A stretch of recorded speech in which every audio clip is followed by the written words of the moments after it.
Señoras y señores, muy buenas noches, bienvenidos a Canal 4 Televisión, al espacio Los Profesionales de Canal 4.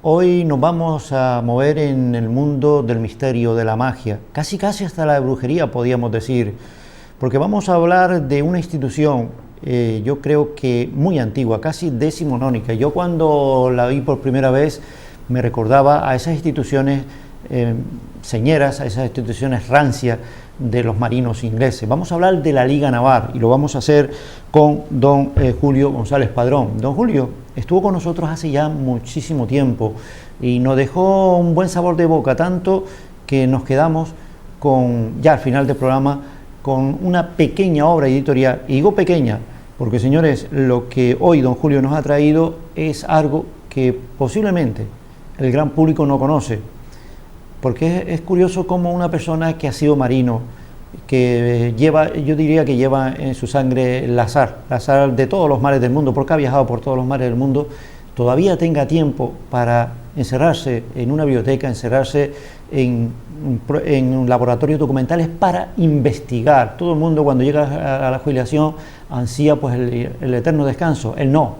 Claro que viendo el apellido González Padrón y conociendo quiénes son, pues señores, a estos señores no es para nadie, son gente inquieta, gente que lleva, si él lleva, como decía, el agua salada en las venas, su familia lleva la cultura también en las venas, y eso es muy hermoso y muy bonito, y sobre todo para gente que no lo tuvieron fácil, que tuvieron que trabajar muy duro, que tuvieron que sudar para poder llegar a lo que son, y evidentemente me viene a la memoria pues el cronista oficial de Telde, su hermano don Antonio González Padrón, que lo hemos tenido también en esta misma mesa.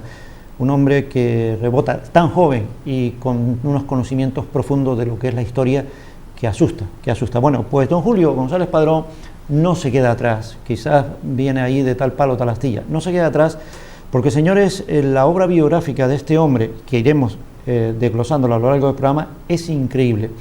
¿Y qué es lo que ha investigado? Pues ha investigado su mundo, lo que conoce, donde se ha criado, donde incluso quisiera morir. Miren qué pájaro de mal agüero me estoy convirtiendo, pero lo digo como lo siento, el mar, su mar, la mar, como decía aquel poema de Alberti. Y hoy vamos a hablar en la primera parte de la Liga Naval, que nos explique qué es y fundamentalmente qué misterio, qué leyenda se esconde detrás de algo que a los legos en la materia, como el que les habla, nos resulta casi yo cuando me hablan de esto digo, ¿será algo de la masonería? Hombre, no tiene nada que ver con la masonería, pero casi se mueve en ese ambiente de misterio. Don Julio González Padrón, estimado compañero y amigo, es un placer volverlo a tener aquí, es la segunda vez. Muchas gracias. Dice que la segunda va a la vencida, yo creo que no. No, yo espero que haya muchas más por el bien de nuestra cultura. Increíble, ¿no? La cultura y sobre todo cultura canaria, que es lo que nos interesa. Yo te agradezco enormemente que me hayas invitado de nuevo a tu programa, porque esto me sirve pues para eso, pues para... ya yo estoy como los jubilados regalando, devolviendo a la vida todo lo que me ha dado, ¿no? Entonces yo le voy a dar un poco de lo que he aprendido. Yo soy un obrero del saber, ¿no? Yo soy analfabeto, como le decía un amigo, ¿no? Le decía, no, que yo no sé escribir con las manos, yo escribo con el alma. Yo sé que no sé nada, como decía. Yo sé que no sé nada. Bueno, tengo que hacerte una cosa, me encantó que llamaras la mar, los marinos le llamamos la mar.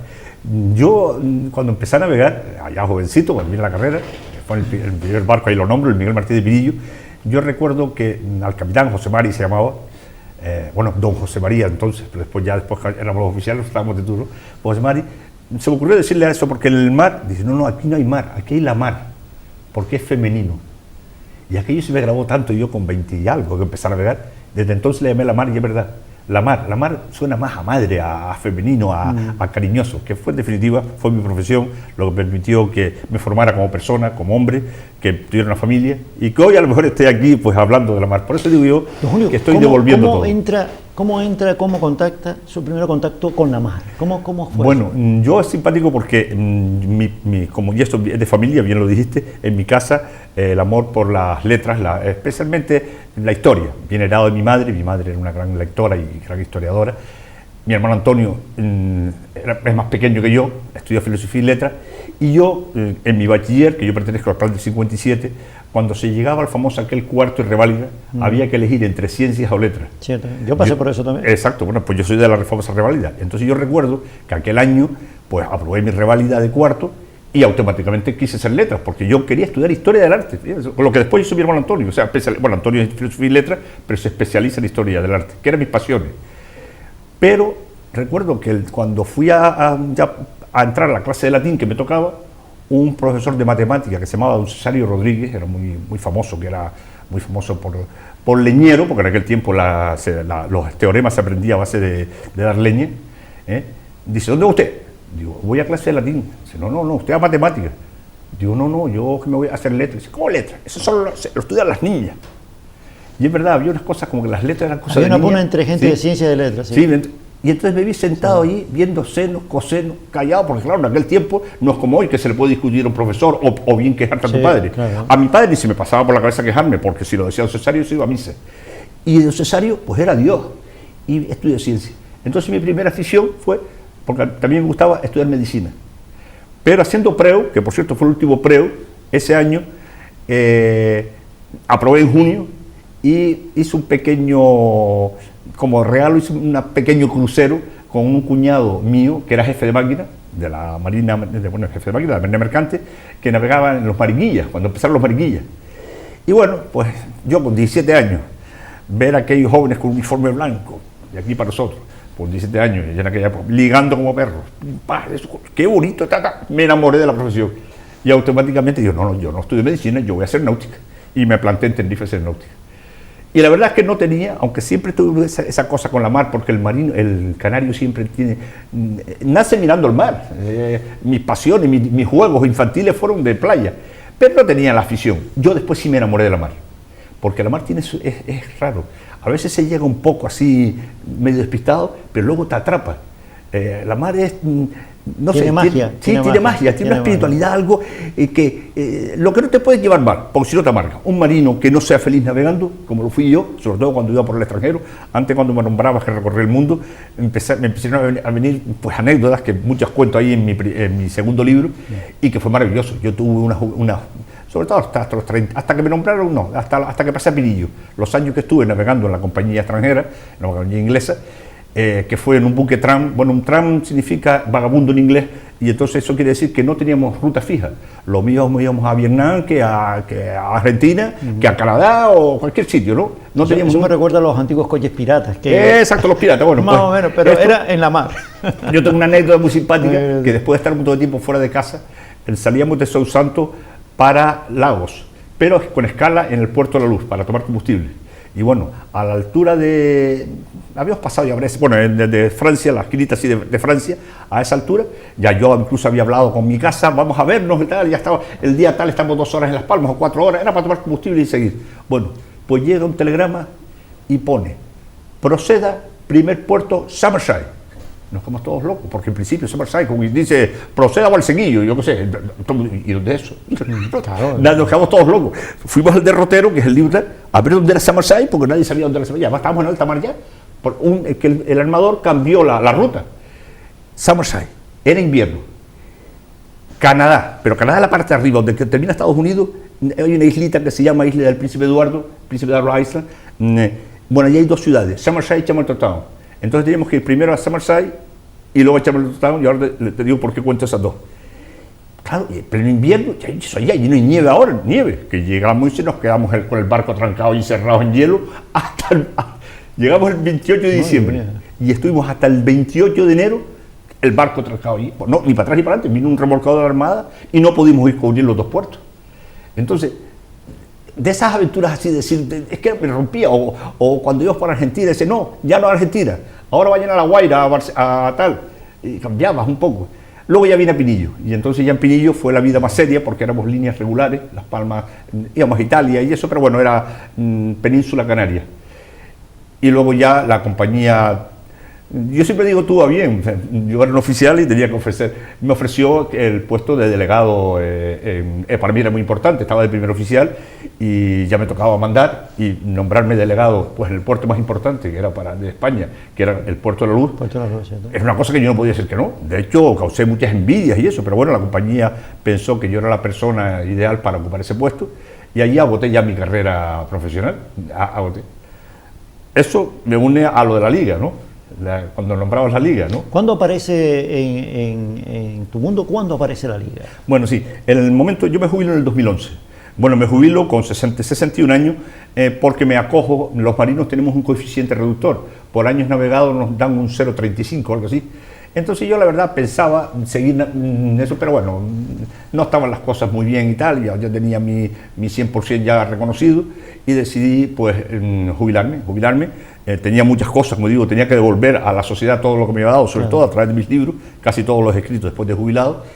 Y entonces me jubilo con 60 años, 61, creo que había cumplido ya, 61 me jubilo con el 100%, porque me correspondía, ¿no? Porque nada por nada. Y entonces yo conozco la liga, como soy marino mercante, conozco que existe una liga. Bueno, la Real Liga Naval Española, tengo que decir que es real, en España es real, en Holanda es real, en aquellos sitios donde hay realeza, se le da el título, o sea, el rey nos da el título real. Es la institución más antigua de España.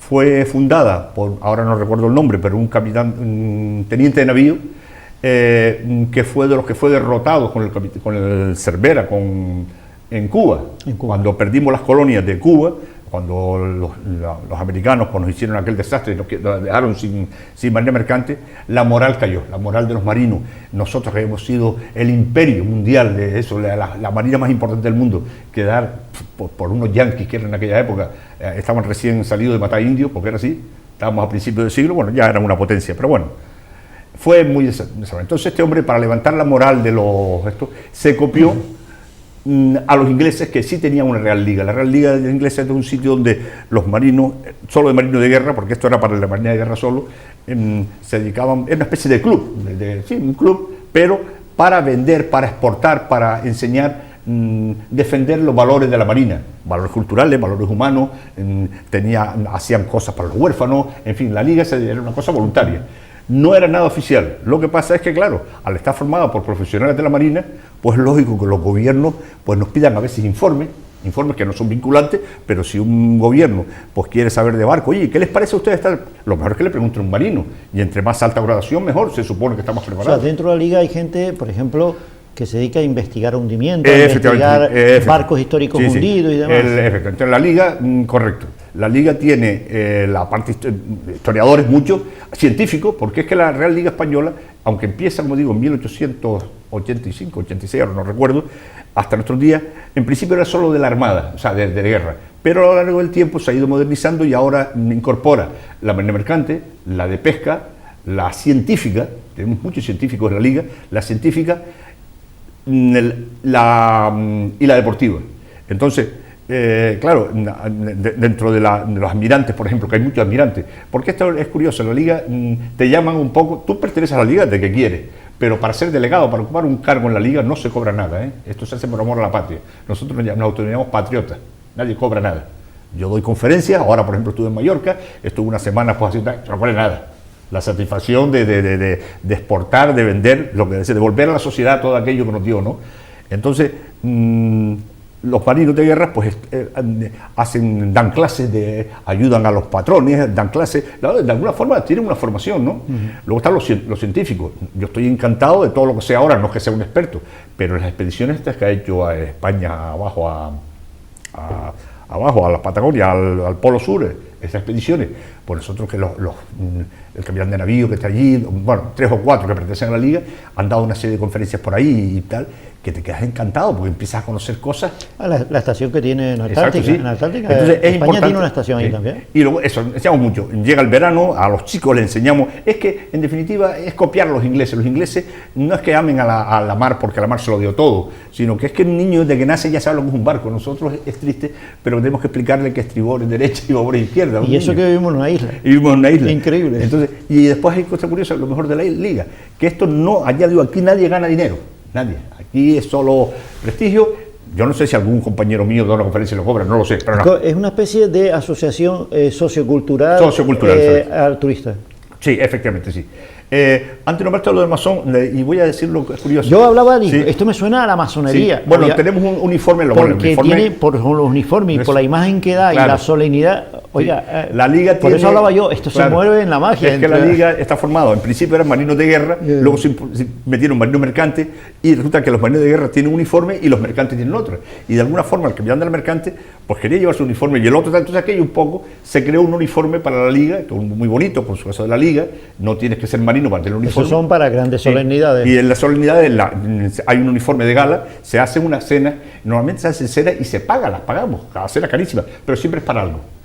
Para ayudar a los se quede, tal. Entonces todos pagamos una cena en Madrid, vamos con nuestro uniforme, tal que quiera, incluso algunos te dicen, no, lleva el uniforme, y tenemos un uniforme de gala, el uniforme normal.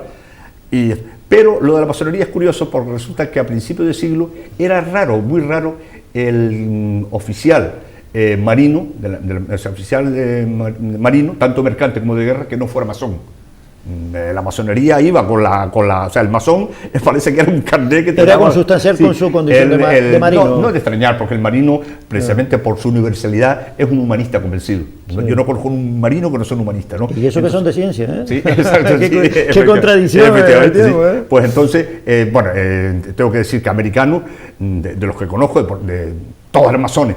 Y es curioso, luego en España, como sabes, la masonería estuvo castigada muchos años, sí. Y entonces se tapó y ahí quedaron. Digamos, hay muchos masones actuales que son marinos mercantes y que están en la liga. Pero sí, pero no hay ritos ni hay, eso es otra cosa. Lo que pasa es que es posible que como la masonería, los marinos estaban tan metidos en la masonería, pues si hiciera algún acto masónico y que se celebrara, es posible.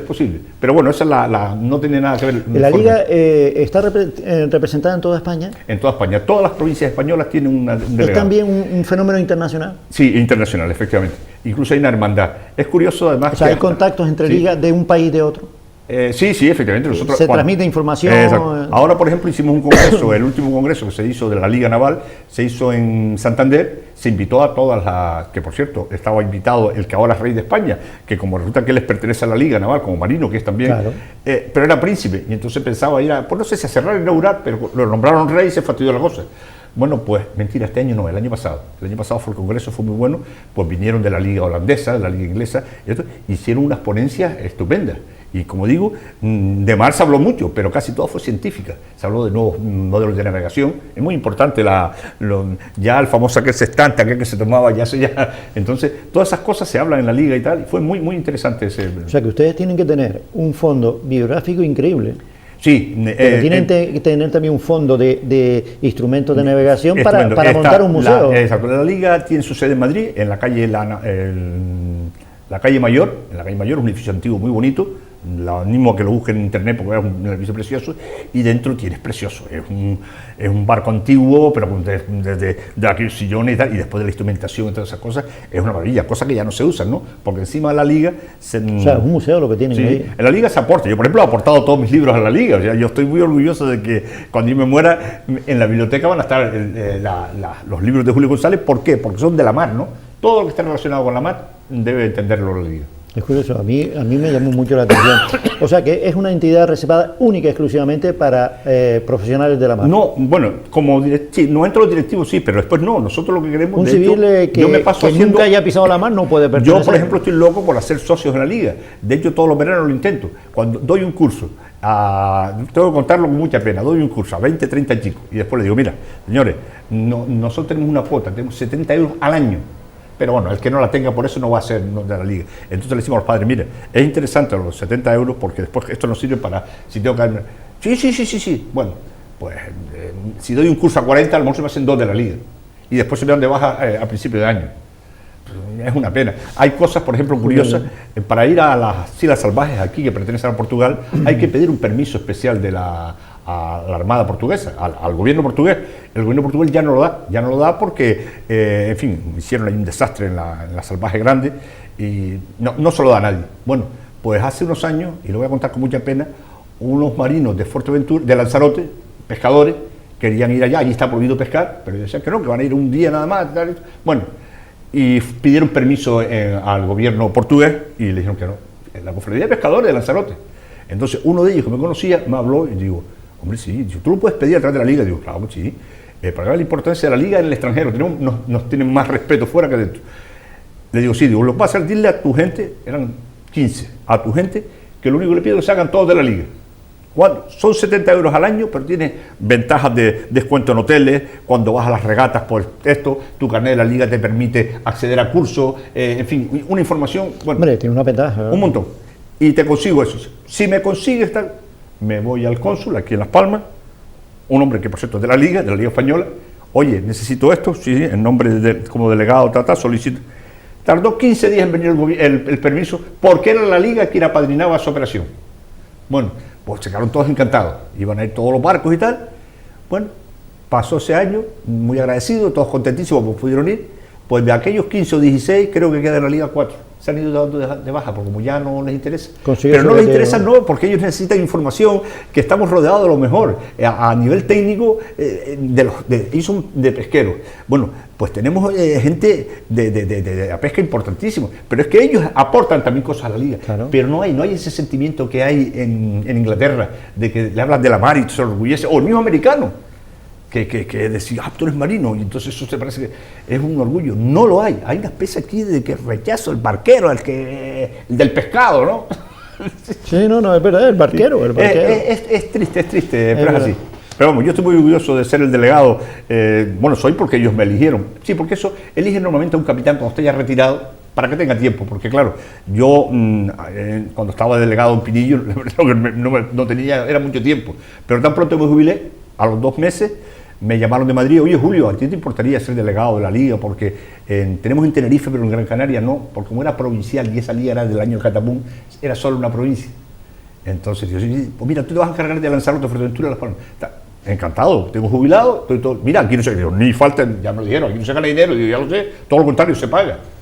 Hombre, yo ahora he tenido que ir a la península y me pagan el viaje, claro, y el hotel, y me tratan estupendamente. Pero bueno, que dinero no me van a dar porque yo de curso... Y después y todo lo contrario, si yo cada vez que voy a aprender, yo vengo maravillado de lo de Santander, vine encantado de otras cosas como cultura, porque ya a mi edad ya... No, y además me parece una actividad muy interesante, pero claro, una actividad que no se queda ahí, que trascienda a las nuevas generaciones. Yo estoy loco buscando, de hecho...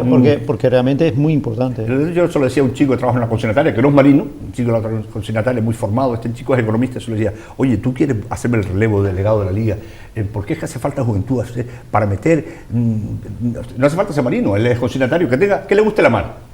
Un deportista, lo que sea. Tenemos que... Nuestro problema es que al no tener dinero del Estado, ni tener eso, estamos muy limitados. Por ejemplo, para organizar una regata, nos volvemos locos, o colabora la gente o las empresas. Bueno, sí, tenemos grandes empresas que, por ejemplo, está feo decirlo, no feo, el Banco Central, por ejemplo, es nuestro... hay que decirlo. Sí, el Banco Central era Botín era nuestro... eso se llama mecenazgo. Tenemos varios mecenas. Me parece además que legal, eso legal. El de INEX, el de Amancio Ortega, que lo que también Ortega, aporta. Inex, ¿Claro? Inex. Sí. Index, Bueno, Indetex. Tenemos varias otras personas que dan dinero. Hay empresas, las empresas pagan también una cuota, por ejemplo, el astillero. A veces ellos pagan 100 euros al año por pertenecer a la liga. Pero si quieren aportar 500, y además es curioso, porque todos los que aporten a la liga después lo pueden quitar la Hacienda. Hacienda, claro. Pues son donaciones. Eso, digamos, para mantener pues aquella sede tan bonita que tenemos y todas estas cosas que organizamos. Pero vamos, que aquí no se rico nadie. Don Julio González, para un marino que lo sigue siendo jubilado, pues yo creo que el que es marino se morirá, como dije antes, con la sangre y sal. ¿Cómo ve la situación actual del Puerto de la Luz? Bueno, el Puerto ¿Dónde de la Luz, ha quedado aquel glamour que tuvo? No, sí, el Puerto de la Luz, en don Pedro Suárez, presidente de Hamilton y Cia, para mí, el pobre, que en paz descanse, el difunto, que fue para mí un faro, digamos, por su sabiduría. Cuando el puerto entraba en crisis, entre comillas, decía esto, dice don Julio, este puerto es tan importante y tiene tanta inercia que no hay nadie que lo pare. El Puerto de la Luz podrá tener incluso hasta el peor de los gobernantes, o digamos, peor administración, pero es incapaz de hacerle daño. Es que es tan potente, tan importante el Puerto de la Luz, pero no, y lo digo como marino, no en Gran Canaria, que no sabemos ni lo que tenemos, en el mundo. Yo voy a hacer una anécdota que esto significa. Antes hablé de Canadá, de Summerside. Summerside es un rinconcito, que a lo mejor ni aparece en el mapa. Bueno, pues allí estuvimos un mes, como digo, encerrados en hielo, Y entonces en un mes ya está una media novia, ¿no? Bueno, una chica conocida. Y entonces yo a esa chica le decía que yo era español, tal, canario, entonces incluso ella decía, pues le sonaba lo del pájaro canario. Hay que decir que los americanos no son muy cultos, no, de geografía esas cosas no entienden mucho. Ellos saben dónde está Nueva York y dónde está, pero más nada. Y un día, no sé por qué, le dije, mira, bueno, en español, mira mis islas, las Islas Canarias. Y se quedó así, dice, ¿África? Digo, sí, es del África. Y me miraba, pero tú, y digo, yo soy canario. Digo, no, hombre, es que yo soy africano blanco, le dije yo, de ojos azules. Me reí, digo, bueno, entonces es curioso. Entonces se quedó así, tal, canario. Entonces empezó a preguntarme cómo eran las islas, porque cuando le hablan de los pájaros canarios piensa que las islas estaban llenas de palmeras y que eran saltando. En fin, le expliqué que éramos una ciudad europea, que era un trozo de Europa colocado en ese. Bueno, al día siguiente, y ahora viene lo bonito, me dice, Julio, tal, dice, Puerto de la Luz. Digo, sí, y yo no le había hablado del Puerto de la Luz. Y entonces esa mujer empieza a contarme todo lo que había leído en un libro de historia del Puerto de la Luz, y es que resulta que lo conocía. Pero es que luego, eso fue al principio, pero es que luego iba a cualquier sitio del mundo. No existía internet en esa época. Sabía, pero es que todo lo que sabía, la importancia, me decía lo importante, y me decía tal, y yo, sí, en las playas de Gran Canaria, y hasta yo me.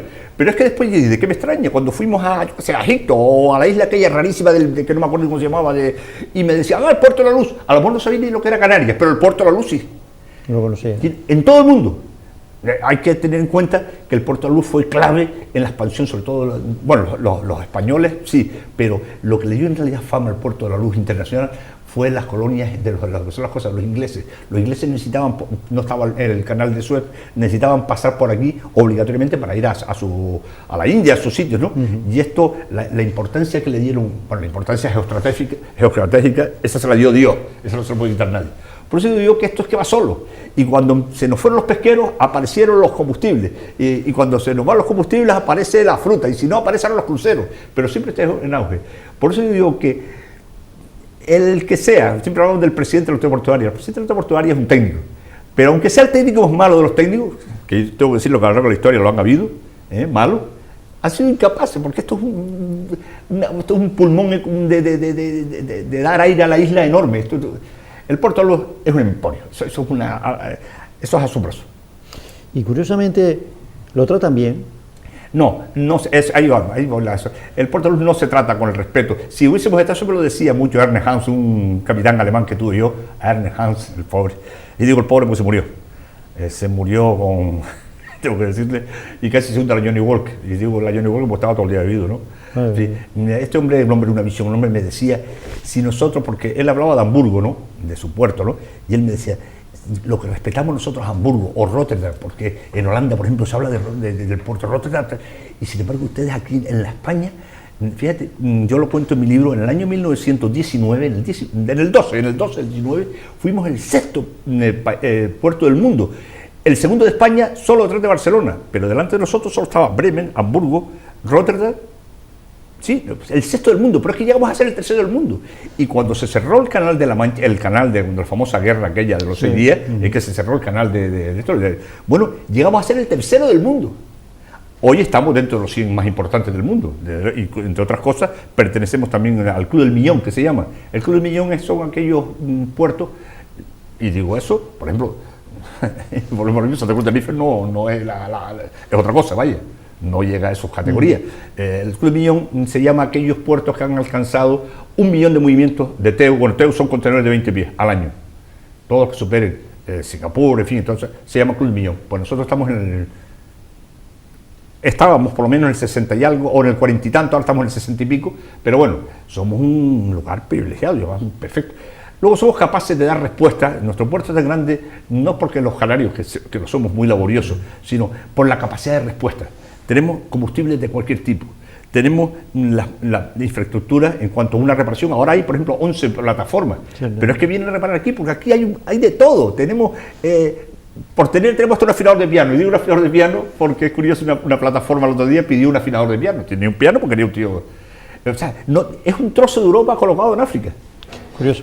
pero con una tecnología que se nos ha tan avanzada que ni Japón ni nada. Bien. Estamos Señores, termina así la primera parte de los profesionales de Canal 4. La verdad es que hago el corte por necesidad de programación, lógicamente, porque tenemos que poner publicidad, porque oyendo a este hombre es que nos deja completamente embelesado. Es la historia en movimiento, la historia de la mar, como dice él. Volvemos dentro de unos minutos.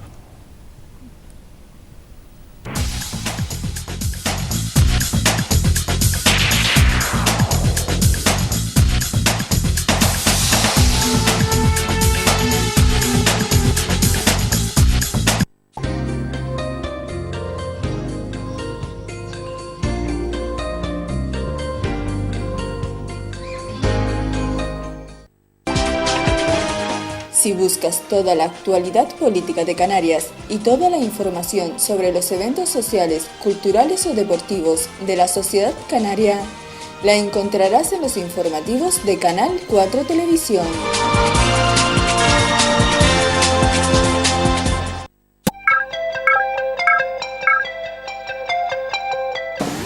Por un nuevo modelo económico para Canarias, eliminación del régimen económico y fiscal.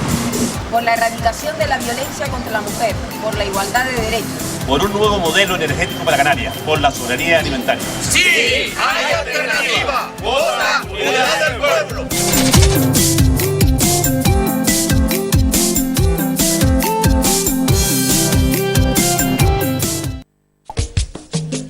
Hola, saludos, soy Juan Santana. Recordarles, todos los viernes por la noche a partir de las 9, el programa Calentito, aquí en Canal 4. Procuren estar con nosotros, los viernes por la noche a las 9. Calentito, ¡au!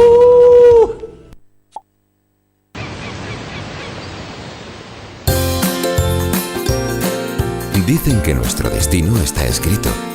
En Hospiten sabemos que el destino se puede volver a escribir. La prevención del cáncer de piel está en tu mano. Hospiten. ¿Reescribimos juntos el destino? El fútbol es ajedrez. Cada pieza cumple su función. El fútbol es talento, ingenio, disciplina, solidaridad y sentimiento. Y todo eso lo tenemos. Ninguno de nosotros es mejor que todos juntos.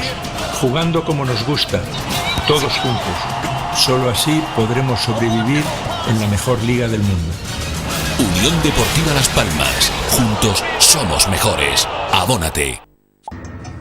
Hola, soy Juan Santana. Les invito a entrar en este espacio Yamayá de lunes a viernes de 11 a 12 aquí en Canal 4 TV.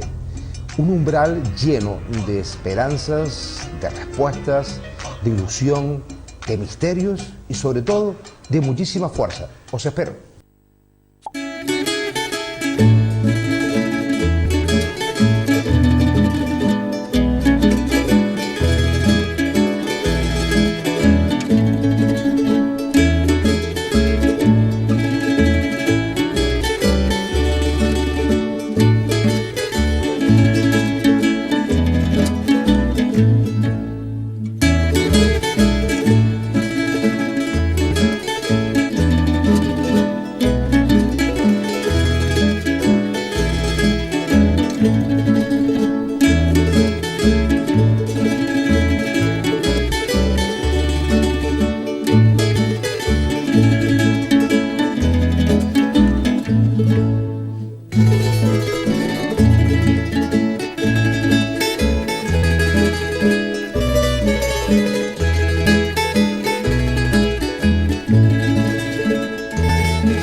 Renovado saludos, queridos amigos. Volvemos en la segunda parte de los profesionales de Canal 4. Estamos con don Julio González Padrón, toda una institución, dentro y fuera de la mar, sí señor. Fuera de antena estábamos hablando de algunas cosas que pudieran ser curiosas, que pudieran ser casi sin importancia, pero en la mayor parte de las veces las vemos en películas, ahora que están tan de moda, Piratas del Caribe y demás. Y es algo que siempre llama la atención. ¿Por qué el marino tiene fama de bebedor? Bueno, yo creo que históricamente es primero por la dureza del trabajo. El marino estaba trabajando en un lugar, un medio que les hostile en principio, y eso de alguna forma necesita... Luego la soledad, el frío es importante, sobre todo esto viene por lo de la pesca, era muy importante en la pesca tomar algo que calentara, ¿no? Pero no, es más bien leyenda urbana. Yo tengo que decir que con todos los barcos, y navegué unos cuantos, y todos los oficiales, en fin, ¿qué tal? Solo recuerdo como capitán que fuera bebedor, pero bebedor dentro de un orden, tengo que decirlo. Un capitán alemán que tuve, Ernest Hams, que era bebedor, e incluso murió el pobre, yo creo que a consecuencia de eso, pero jamás lo vi subir a bordo, al puente, lo llamábamos por cualquier cosa, el capitán normalmente nunca estaba, yo estaría en aquel tiempo, parece que el tiempo era segundo oficial, y lo llamaba porque estábamos entrando al canal, en La Mancha, lo que sea, y él subía rojo porque se notaba, pero no se atrevía a tocar nada ni nada, y consciente de su responsabilidad. A lo mejor se emborrachaba, eso sí, llegábamos a tierra y Ernest se perdía, pero nunca dejó de ser un profesional. Pero tengo que decir que un solo caso, yo no he visto borracho, he visto más en tierra que... O sea, que se mueve más esa expresión dentro de la leyenda urbana que otra cosa. Sí, efectivamente, sí. Hay un montón de leyendas. Comentaste antes que efectivamente el frío y demás, pero la soledad, y eso es muy importante, para alguien que es de tierra, que es en este caso una isla, se añora la morriña. ¿Existe morriña de la isla, de la tierra de uno, cuando se pierde en el horizonte, sí, por ejemplo, el roquenublo y ya somos hijos de la mar? Sí. Yo tengo, ahora si tú me diste el roquenublo, fíjate, yo no me olvidaré nunca lo que significa la tierra. La primera vez que embarqué, salimos hacia el norte, navegando hacia el norte, fue como digo, el Miguel Martín de Pinillo, y recuerdo que claro, no me dio tiempo, estaba en el puente, no miraba, íbamos mirando, navegando norte, pero cuando ya nos separamos unas millas, cuando ya digamos yo entonces iba de alumno, me salí al alerón, ¿no?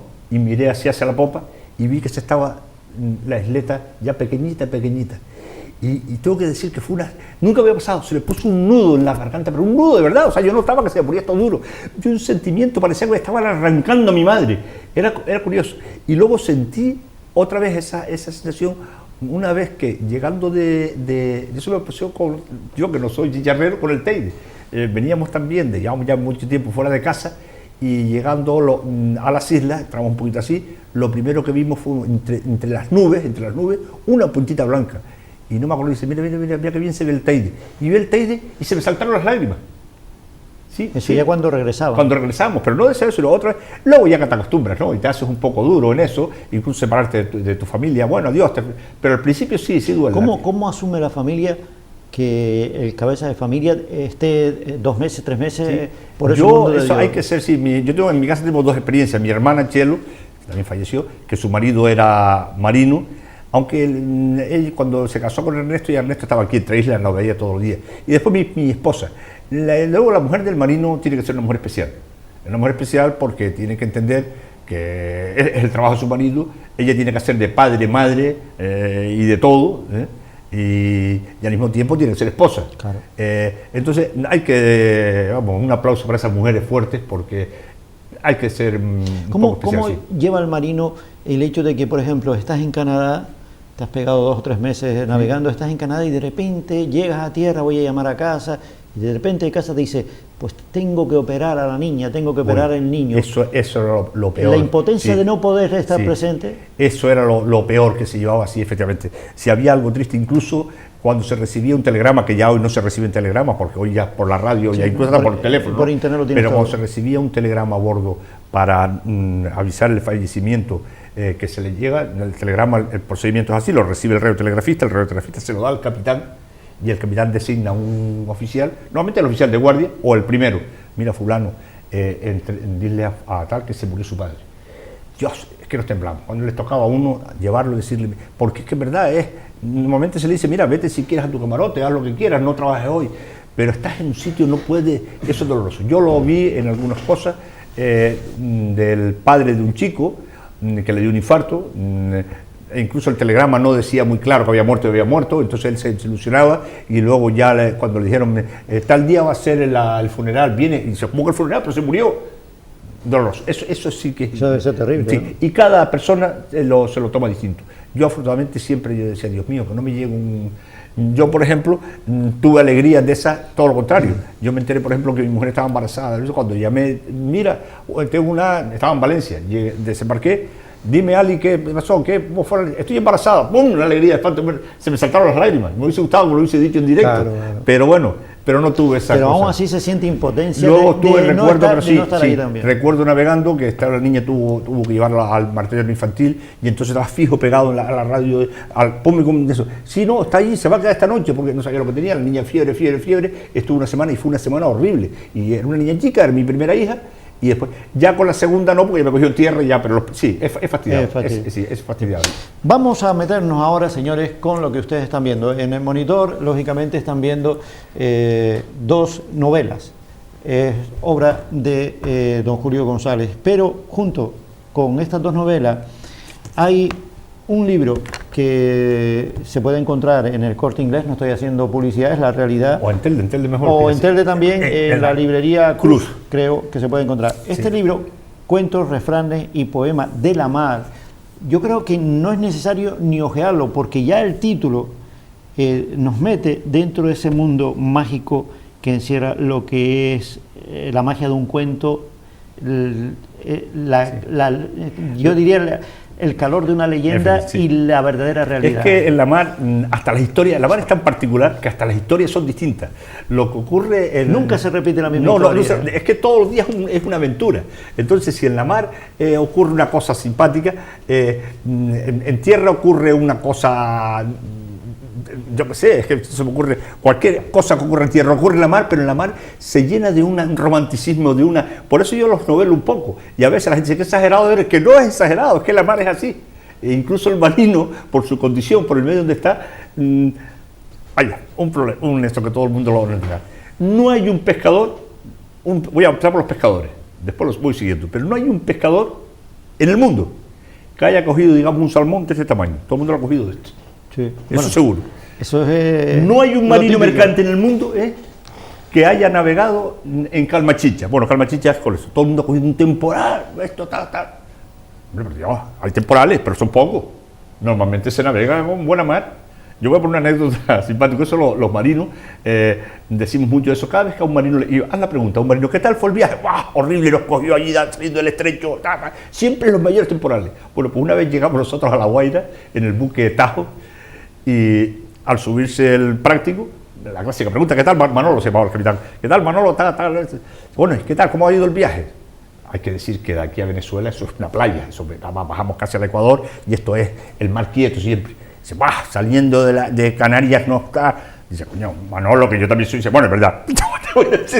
Y es verdad. Una mentira piadosa. No hay un marino que haya navegado en Calmachicha. Son exagerados. Nos encanta. Y todo. Y después, incluso con las velocidades, no. Llegamos cuando nos cogieron popada. Pues nada, no caminaste de 15 nudos, no pasaste. No, por aquello no. O yo qué sé, o la ola, o como te caíste, en fin. Se exagera, allí se van. Todo se hace muy grande, ¿no? Entonces, o sea, cada marino quiere crear su propia historia. Sí, de alguna forma un poco, sí, le gusta rodearse, o sea, fantasía. De su fantasía. Y fruto de esa fantasía aparece. Por eso yo le llamo cuentos y no le llamo cuentos, refranes y poemas de la mar. Cuentos porque son historias, pero es que el marino es tan especial. Además son historias reales. Lo que pasa es que la transforma a cuentos. Yo tengo historias allí, me decía la esposa que aprovecho para decirlo, una exposición que sacaba mañana abajo en San Pedro Mártir, de pintura preciosa, pues su esposa, su pareja, tenía un libro de esto y entonces me decía, Julio, me encantó el cuento del Sardinilla, porque el Sardinilla es si quieres hago el cuento muy rápido, pero me la pone muy largo. Dice, pero bueno, está simpático, ¿cómo se te ocurrió? Digo, no se me ocurrió, existió el Sardinilla. Digo, ¿cómo? Digo, sí señor, Sardinilla era que antes hablamos de eso, fuera de antena, de los ligones. Bueno, no voy a contar el cuento para que lo lean, pero sí el principio y el final. era una persona que no solo, es que era, el tío era bien plantado, guapo, vaya, y ese sí que tenía novias por todo el mundo. Y bueno, la verdad que un día, pues eso es muy típico de los marinos, se desembarcó y se fue a una playa de aquí de Gran Canaria, vaya. Y tenía un dinerito ahorrado y se dedicó pues a pescar y tal. Y como estábamos en los años 70, en la época de las suecas, famosas suecas, pues no dejó, el hombre estaba fijo ligando con el bote y tal. Y tenía pues incluso, tenía unas tácticas para llevarse al huerto a las chicas, ¿no? Pues era coger el bote, en aquel tiempo tenía un motor fuera borda, que tampoco era muy normal fuera borda, y cuando estaba como a una milla o algo así, lo paraba. Y entonces un poco les decía, pues mira, aquí para arreglar esto, o esto o lo otro. O esto o lo otro, ¿no? Y entonces dice, o esto, no, él le decía, que es lo que viene el cuento, que la gente no lo entiende, pero es así, dice, o esto o te vas a nado. Y entonces, pues nada, bueno, y así fue 2 o 3, y entonces, en una ocasión, que ya había corrido su fama por aquí, Juan el Sardinilla, había corrido su fama, lo fui a visitar, había sido marinero conmigo, además él me quería mucho.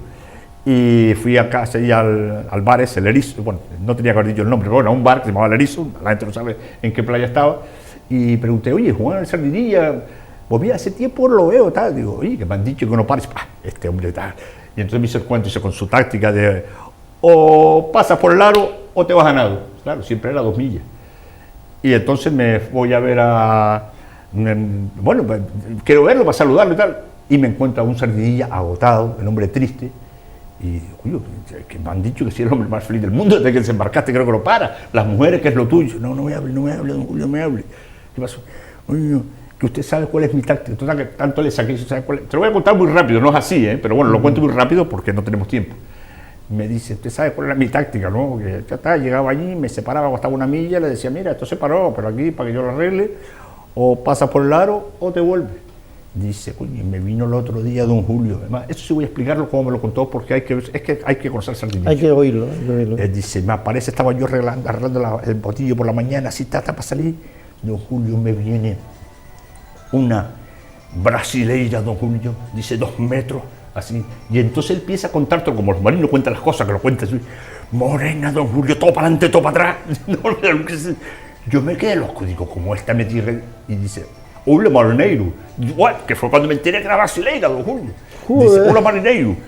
Dice, mire, que me enteré que das paseos a las chicas. Y a ti también morirás, le dije yo, ¿no? Dice, la monté en el bote de don Julio y dice, en vez de una milla le mandé 2 para afuera, dice, porque este sí que me cae. Cuando llego allí, a las 2 millas, y entonces, dice, mira, ya que estamos aquí, te digo una cosa. Aquí hay 2 soluciones. O esto o te vuelves a nado.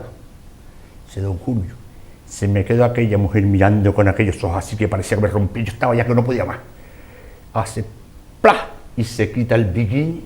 Don Julio, aquellas 2 caracolas. Pues, preciosa de naca, aquello de naca, claro. Te iba poniendo en un que te iba, pero sigue, Marcelino, no, está. Y tú, de buenas a primeras, sin quitarte los ojos, hace ¡pa! Se quita el tanga, ¡pa! Digo, ¿y qué pasa? Don Julio, un mandado, que era un travesti, don Julio, que era un travesti. Digo, coño, Sardinilla, dice, no, don Julio, que yo no sé nadar, coño, que yo no sé nadar. Muy bueno. Y él decía eso, que yo no sé nadar, que decía que tú dices, me cogí y me vine para acá, no quiero saber nada de mujeres. Y empezó la leyenda. Claro, hay que estamos en los años 70, los travestis eran muy raros entonces, y aquel brasileño, pero yo imagino el pobre, claro, eso encima, a Juan el Sardinilla le ocurre a cualquiera y le pasa, pero a Juan el Sardinilla, tan ligón como era, dice, no, yo me vuelvo a la mar, yo me vuelvo a navegar, yo estaba con eso, estaba amargado. O sea que probó de su propia medicina. Exacto, y yo ese cuento lo hago ahí, lo novelo y lo cuento, pero le llamo Juan el Sardinilla. ¿Qué tiempo pasa? Porque tenemos el primero, pero luego tenemos Las Palmas de Gran Canaria, nuestro puerto, nuestra ciudad. Es un libro mayor, tiene una encuadernación exquisita. Yo creo que esto es un libro que debe estar en todas las bibliotecas de Canarias y sobre todo en los colegios, porque habla de nuestro puerto. Y además tiene una cosa, este libro lo hice con la intención de demostrar un libro de historia, como siempre, pero quiero demostrar, volvemos a don Pedro Suárez, que si existe isla es porque existe puerto. O sea, en eso se llama Las Palmas de Gran Canaria nuestro puerto, nuestra ciudad, porque empiezo un capítulo, empiezo con el puerto, paso a la ciudad, ciudad, puerto, para demostrar que todo lo que Las Palmas se desarrolla es porque el puerto camina. Si el puerto no camina, Las Palmas se quedan estancadas. ¿Sí? Todo se lo debemos al puerto. Este es un libro yo le tengo mucho cariño porque me costó mucho hacerlo, porque entonces estaba delegado de Pinillo, no tenía tiempo para documentarme. Un libro, señores, no se coge y te pones ahí. Yo no nací sabiendo. Hay que documentarse, estudiar mucho para hacer algo decente. Claro, y luego más, yo ese libro de atrevido, entonces estaba delegado en Naviera Pinillo y iba a haber una feria internacional de la logística en Barcelona, donde iban todas las compañías y eso. Y entonces don Vicente Boluda, el presidente, me dijo, Julio, tu libro, ¿por qué no lo terminas y lo presentamos? En la feria de la logística, y iba todo el mundo lo mejor. Sí, hombre, yo te lo padrino de alguna forma. Entonces, ya me explicaron, fuimos a la feria internacional, se presentó en la feria internacional como cosa más de la feria. ¿Con este mismo formato? Sí, con ese formato. Y fue un exitazo, 1000 libros compró, Vicente Boluda compró 1000 libros, y los 1000 libros se fueron. O sea que por el mundo hay un montón. Pero después me enteré que viene lo simpático, que me dijo el editor que había pasado al inglés. Dice, no te dije nada porque tenemos un contrato. Que había hecho la versión una versión en inglés, pero las que se dieron en Barcelona eran todas en español, pero que por lo visto gustó tanto. Y vuelvo a lo mismo, ¿por qué gustó tanto entre los extranjeros? Porque los extranjeros saben del Puerto de la Luz. No le hables de Canarias, no, hable del Puerto de la Luz. Entonces, una feria internacional de la logística, donde la mar era lo principal, tener un libro que yo tengo, me parece que es este, no. A ver, no. Yo tengo un libro, una anécdota, que yo este libro lo tengo de casualidad, pero yo voy a Dakar en una ocasión y entonces estoy hablando con el señor, nuestro delegado allí, de allí era senegalés, de Dakar, sentado ahí y contando, digo, pues fíjate cómo son las cosas, que yo tengo todos mis libros, tengo uno, pero el del se hicieron 1000 y me quedé, digo, y los poquitos que me quedé los regalé y me quedé sin ninguno. Ahora ya tengo, porque lo compré. Bueno. Oye, que el propio autor compre su propio libro, sí. porque se ha quedado sin y entonces, libro, es que pena porque es muy bonito, si lo hice desde aquí para que leyera la dedicatoria. Bueno, el caso es que cuando estoy hablando con él en su despacho, miro así, digo, ¿ese es mi libro? Dice, sí, Julio. Digo, pero está en español, él hablaba inglés. No tiene dedicación, porque la dedicatoria que él me hizo, porque yo se lo dedico a... Sé que tenía dedicatoria. No, sí se lo dedico a alguien, a mis hijas, me parece. El libro... A ver, ¿a quién se lo dediqué yo en su día? Que he dedicado a tanta gente, a mis hijas, supongo. Yo soy muy padre, a ver... Sí, a mis hijas, Ana y Marta, sí. Bueno, entonces digo, mira, ese, ya empezó a reírse, dice Julio, es que yo estaba en Barcelona, yo lo compré en Barcelona, digo, pero él hablaba, no hablaba, digo, no, hombre, yo hablo bastante español y puedo leerlo, y se me encantó. Bueno, 3 o 4 días después, cuando me iba a venir para Gran Canaria, ella dice, un regalo, Julio, y me da mi libro, y digo, ¿pero lo compraste en la biblioteca? ¿Lo compraste aquí en Dakar? Dice, no, el tuyo. Entonces, en un perfecto español, qué pena que no haya traído ese, me lo dedica y pone, que yo no lo sabía. Pablo era una persona muy leída, tal. Decía, Pablo Neruda, decía así, le gustaba que sus amigos le dedicaran sus propios libros.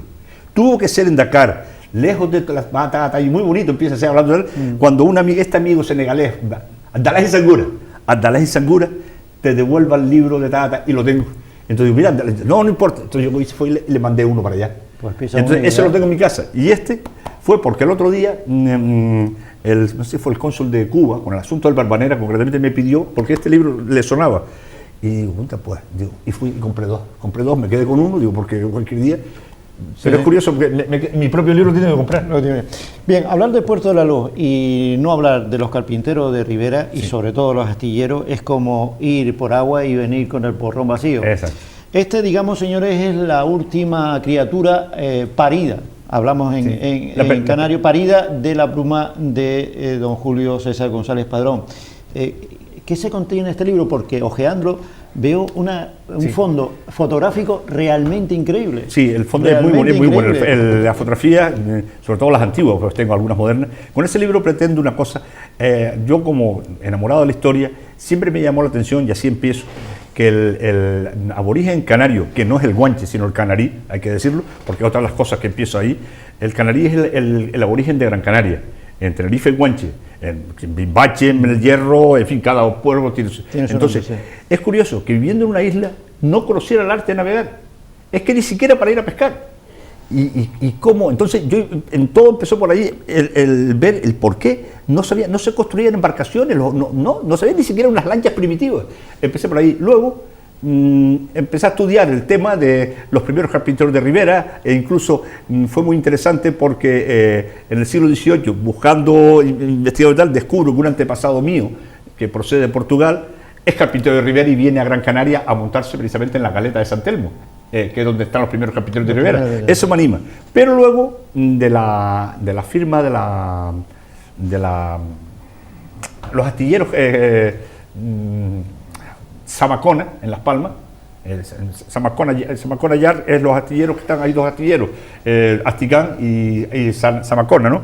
Me dice, Julio, tú harías un libro sobre, nadie ha escrito sobre los astilleros en Gran Canaria, y es una industria importantísima.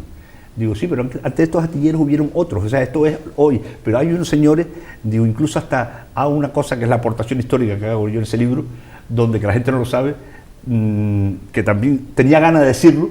Cristóbal Colón, está claro, todo el mundo sabe que repara una de sus naves aquí en Gran Canaria, que son las naves que van para allá, el timón concretamente, aunque don Manuel Hermoso se niegue en reconocerlo, pero bueno, don Manuel Hermoso, expresidente del gobierno de Canarias. Bueno, pues yo no solo descubro, a base de investigación, que sí, que reparó la nave, el tipo de nave, sino dónde se repara, y todo el mundo, ¿dónde? En la bahía de Agando, como le llamaba él, Agando. Y ahora viene lo más bonito, ¿quién repara esa nave? Pues un señor que entonces no se llamaba carpintero de Ribera, sino maestro de hacer naves, que trabajaba a las órdenes de Marco García del Castillo, que era el fundador de Telde, que resulta que los hermanos Pinzones, por eso es mi aportación histórica, lo pasé a la Real Academia de la Historia, los hermanos Pinzones, que eran de Moguer, andaluces como él, conocían que ese señor de Telde, bueno, fundador de Telde, don Cristóbal Castillo, tenía un carpintero de Ribera, que entonces no se llamaba carpintero de Ribera, sino maestro de hacer naves, para arreglar un barquito que él tenía, que llevar la fruta, o sea, los productos de aquí, llevarlos a Sevilla, que era donde único que se podía llevar, Sevilla o Cádiz, no estaba permitido en otro sitio, ¿no? Entonces le hablan de eso, iba allí, y entonces, ¿por qué incorporo esa casa? Porque todo el mundo habla de Las Palmas. Pues no, señor, Colón no fue a reparar sus naves en Las Palmas. Pero es que además viene otra cosa más simpática, que también la incorporo, y ya se me aceptó. Por eso digo yo que Gran Canaria tiene que ser isla colombina. Las naves eran tres, como ustedes saben, que no, por cierto no se llamaba Pinta, bueno, se llamó después así. No quedan 20 segundos. Pues bueno, se va a La Gomera, y como se queda una reparando aquí, y como tarda en venir eso, regresa después, y entonces ya está terminada la nave. Cambia el velamen a la bandera, a la que todos conocemos, la cuadra, se llama cuadra, eso, y entonces se arranca para América. Pero no, bueno, arranca para La Gomera y La Gomera. Luego, ¿dónde empezó el descubrimiento de América? En Gran Canaria. En Gran Canaria. Don Julio Mejía, la verdad que, don Julio González, la verdad que sería interesante y agradable seguir oyéndolo porque es historia pura. Muchísimas gracias por estar aquí y sobre todo por traer estas joyas que son únicas, realmente son únicas. Lo emplazamos para una futura entrevista. Yo estoy encantado. Y esperamos que nos traiga otro nascituro. Tengo uno, ahora mismo está en la sala de parto, en Camarillo. Voy a dar el título, ya tiene hasta nombre, se titula, esta cámara es la que me está enfocando. Cualquiera, las tres la están enfocando. Se titula Guía Informal y Desenfadada de Gran Canaria. Señores, no es porque sea mío, porque yo con mis libros, entre otras cosas, por si lo he dicho, por siempre lo digo. Yo renuncio siempre a mis ganancias para que los libros sean más... Y no porque sea rico, sino porque me da ese gusto también. El ser jubilado tiene sus cosillas. Su ventaja, hombre. Bueno, pues yo se lo recomiendo que lean ese libro porque no es un libro de historia, es un libro de infrahistoria, de lo que está detrás de la historia, lo que nadie cuenta. Bueno, pues yo he hecho una historia de Gran Canaria, de Gran Canaria completo, de su ciudad, sus pueblos, de Telde hablo muchas cosas, pero contando aquellas que ustedes oyeron posiblemente a sus abuelos, pero que nunca pudieron ver por escrito, porque no era políticamente correcto, porque no llegó a demostrarse, porque se decía de fulanito, pero eso era don fulano. Si eran cosas de cuerno no se decía, pero yo sí las cuento.